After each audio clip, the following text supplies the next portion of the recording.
essência desta igreja, de labuta, de guerras e pelejas, mas também de adoração, eu fui levado a meditar neste texto na tarde de hoje, exatamente sobre a essência, a máxima que existe nestes versículos que ora nós lemos.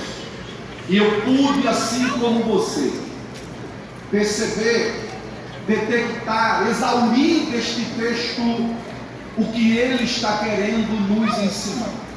E a conclusão que nós chegamos ao lermos este texto é uma só. O que nós vemos aqui é um ambiente que se forma em uma aldeia chamada Betânia, na casa de alguém que foi estigmatizado como Simão o leproso. Há quem diga que esse estigma ele carregava pelo fato de um dia ter tido a doença e Jesus havia lhe curado. E agora ele está a fim de celebrar e honrar o mestre, e ele pratica um jantar, uma celebração na sua casa e convida Jesus. É neste ambiente que a mensagem do texto se forma e aparece. E a mensagem aqui é sobre um culto de adoração. Nós iremos ver que tudo o que acontece aqui, ele foge da esfera do comum, foge da esfera da média, até porque Jesus não veio propor para ninguém a média. Jesus veio propor para alguém o sobrenatural está além da média.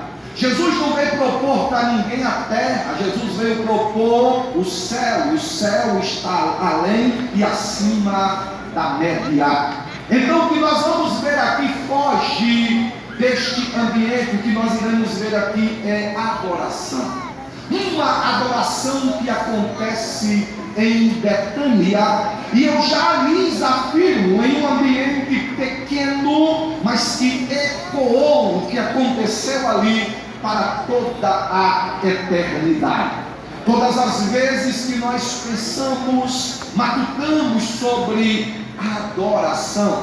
O que é adoração, pastor? No seu conceito mais próprio, no seu conceito mais simples, no seu conceito mais bíblico, no seu conceito mais original. Quando eu adoro ao Senhor, nada mais estou fazendo do que elogiar, dizendo quem Ele é para mim, e dizendo que Ele representa até numa esfera macro, numa esfera global, numa visão cósmica. Olha para cá para eu dizer uma coisa para você. Quando eu começo a me debruçar no texto sagrado, na Bíblia Sagrada, eu vou descobrir que a Bíblia é um livro sobre adoração. Eu vou descobrir também que Deus criou um povo para a sua adoração, a começar dos primeiros habitantes desta terra. Segundo o registro sagrado, Adão e Eva. Diz a Bíblia que Adão e Eva adoravam ao Senhor lá no jardim. Então a Bíblia é o livro da adoração. Deus nos criou para adorá-lo. Deus é o único ser que deve ser adorado. Interessante que você for olhar sobre as instituições de Israel, como por exemplo a formação das tribos. A Bíblia Sagrada nos fala de 12 tribos, só que uma delas fora criada com o intuito de louvar e adorar ao Senhor. Os levitas viviam exclusivamente para a adoração. Você vai ver uma preocupação dentro do contexto sagrado no que diz respeito à adoração. Dentre os filhos de Jacó lhe nascera um que colocaram o nome dele de Judá. E uma das palavras que traduz, ou a etimologia do nome que louvor ou adoração. Quando você olha dentro do texto sagrado, por exemplo, você vai ver um dos primeiros sinais, um dos primeiros indicadores de adoração na vida de um patriarca, aquele que é chamado e denominado como pai da fé, ou nosso pai pela fé. Quem foi ele, pastor? Abraão. Quando você abre a Bíblia em Gênesis capítulo 22, a Bíblia diz assim: depois destas coisas, o Senhor provou a Abraão, chegando para ele dizendo: Abraão, eu quero que tu me dê o teu filho em holocausto. Louvado seja o nome do Senhor. É do nosso entendimento que o filho de Abraão era Isaque. A palavra Isaque, o nome Isaque, cuja tradução é riso, ou motivo de alegria. É como se Deus chegasse para ele e dissesse: eu quero que tu me proves se o riso que está dentro da tua casa, ou a razão do riso da tua casa é maior do que a que tu tens aqui no céu. Aí tu vais provar isso mostrando que eu sou maior e melhor do que Isaque na tua vida. Tu podes me oferecer? A Bíblia não mostra Abraão titubeando, vacilando, pensando, calculando, imaginando, avaliando. Não, a Bíblia diz que ele acorda de madrugada, logo cedo, preparou o jumento, chamou seus servos, chama o seu filho e diz: vamos comigo para as terras de Moriá, porque em um dos montes de Moriá, Isaque, nós iremos oferecer um holocausto.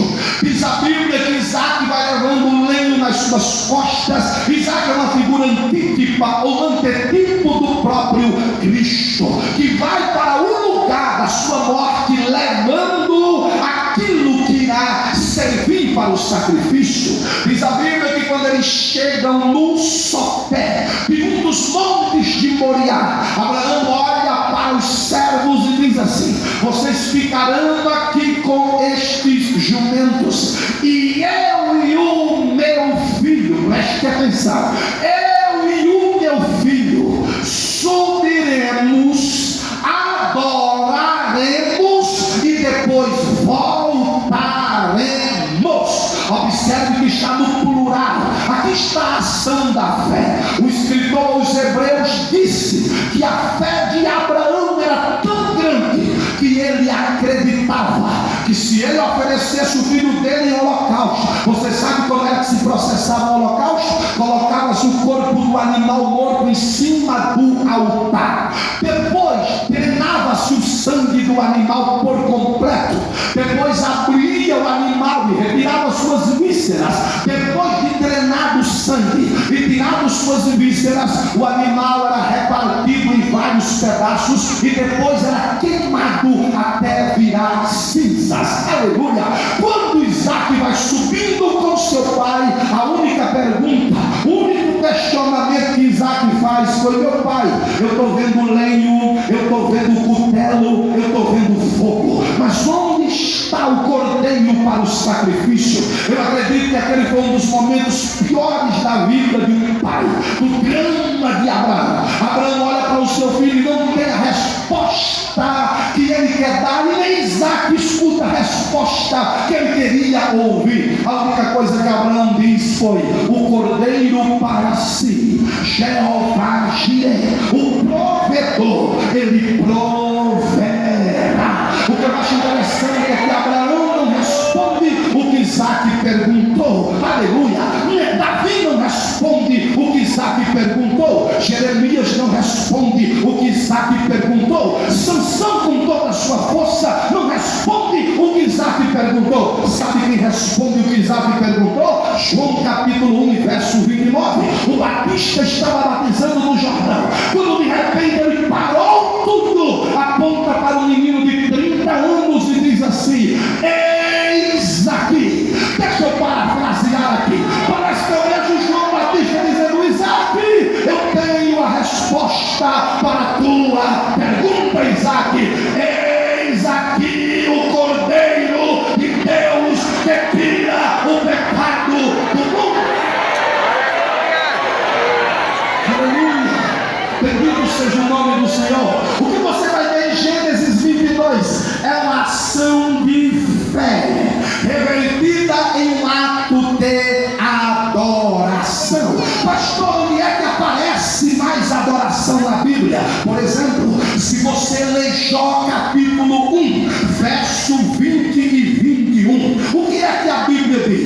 Jó perdeu filhos, Jó perdeu saúde, Jó perdeu bens materiais, Jó perdeu tudo. Diz a Bíblia que o que Jó tinha era uma enfermidade que vinha da planta do pé, a sinagoga da cabeça.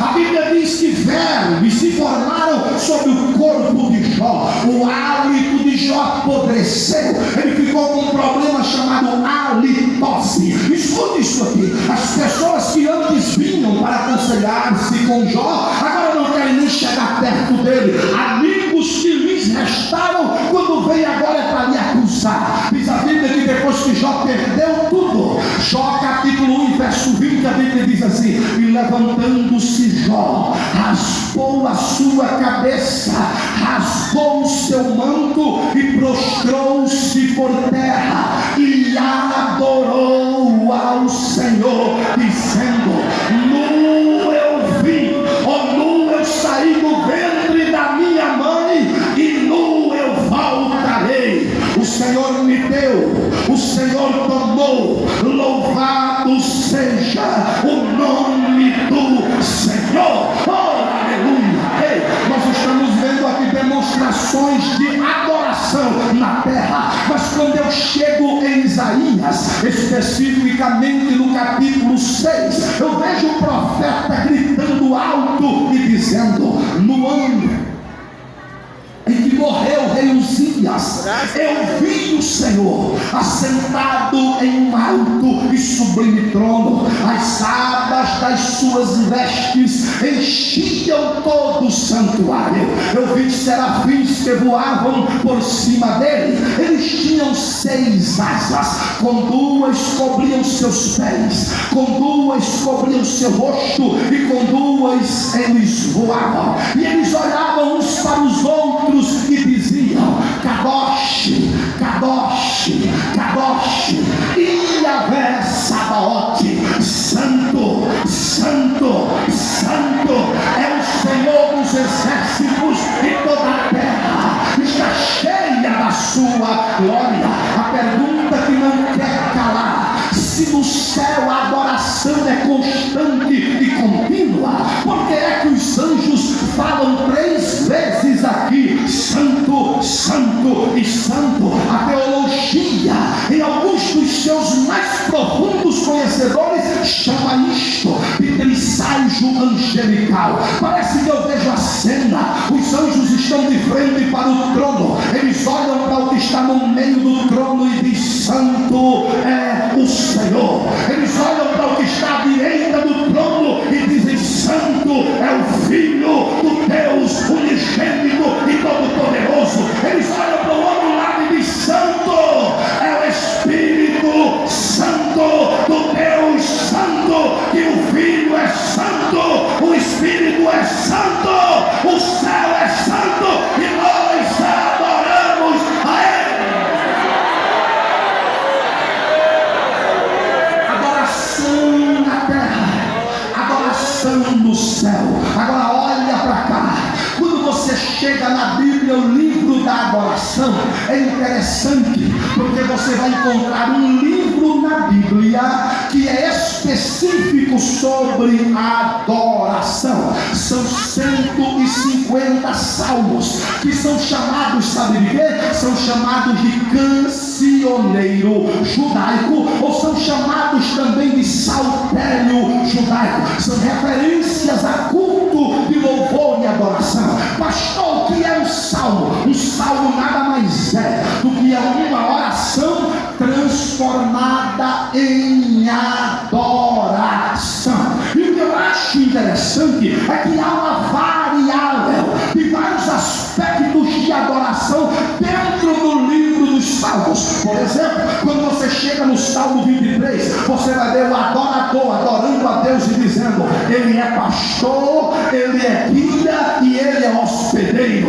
Eu sou ovelha, sou viajante e sou hóspede da casa dele. Louvado seja o nome do Senhor. No Salmo 23, o que você vai ver é o adorador na sua intimidade dizendo quem Deus é. Mas quando eu chego no Salmo 40, eu vejo o adorador falando da sua transformação. Aí ele diz assim: olha, esperei com paciência no Senhor. O Senhor se inclinou para mim, ouviu o meu clamor, tirou-me do charco de lodo, de tremendal de lama, firmou os meus pés sobre uma rocha, pôs nos meus lábios um novo cântico, um hino de louvor ao nosso Deus. Muitos verão estas coisas, temerão e confiarão no Senhor. Agora, quando eu chego no Salmo 46, eu vejo o adorador dizendo: sabe o que? O meu Deus é, o meu Deus está e o meu Deus faz, e Ele é o socorro mais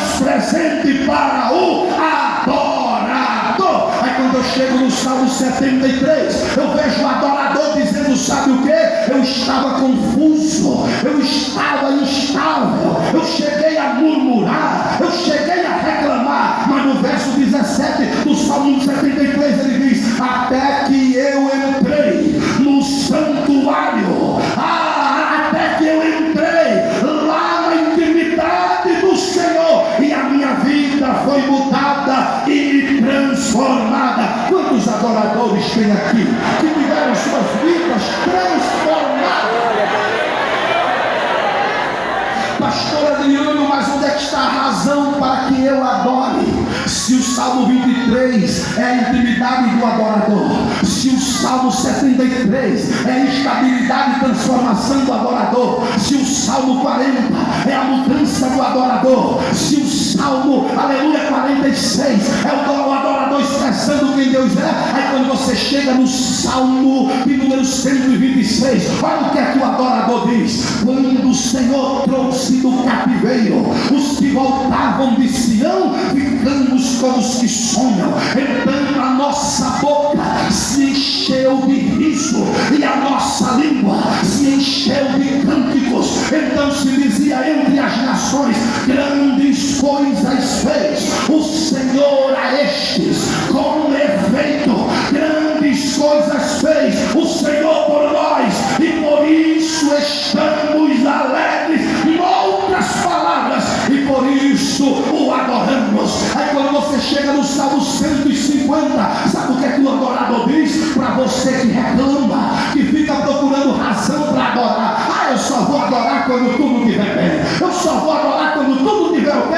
Ele diz assim: todo ser que respira, louve, adore e glorifique ao Senhor. Sabe o que é que o salmista diz no Salmo 95, verso 6? Vinde, prostremo-nos e adoremos ao Senhor. Sabe o que é que o salmista diz no Salmo 100? Que para mim é o maior emblema de culto de adoração. Ele diz assim: olha, celebrai com júbilo ao Senhor todos os moradores da terra, servi ao Senhor com alegria, apresentai-vos a Ele com cânticos, sabei que o Senhor é Deus, foi Ele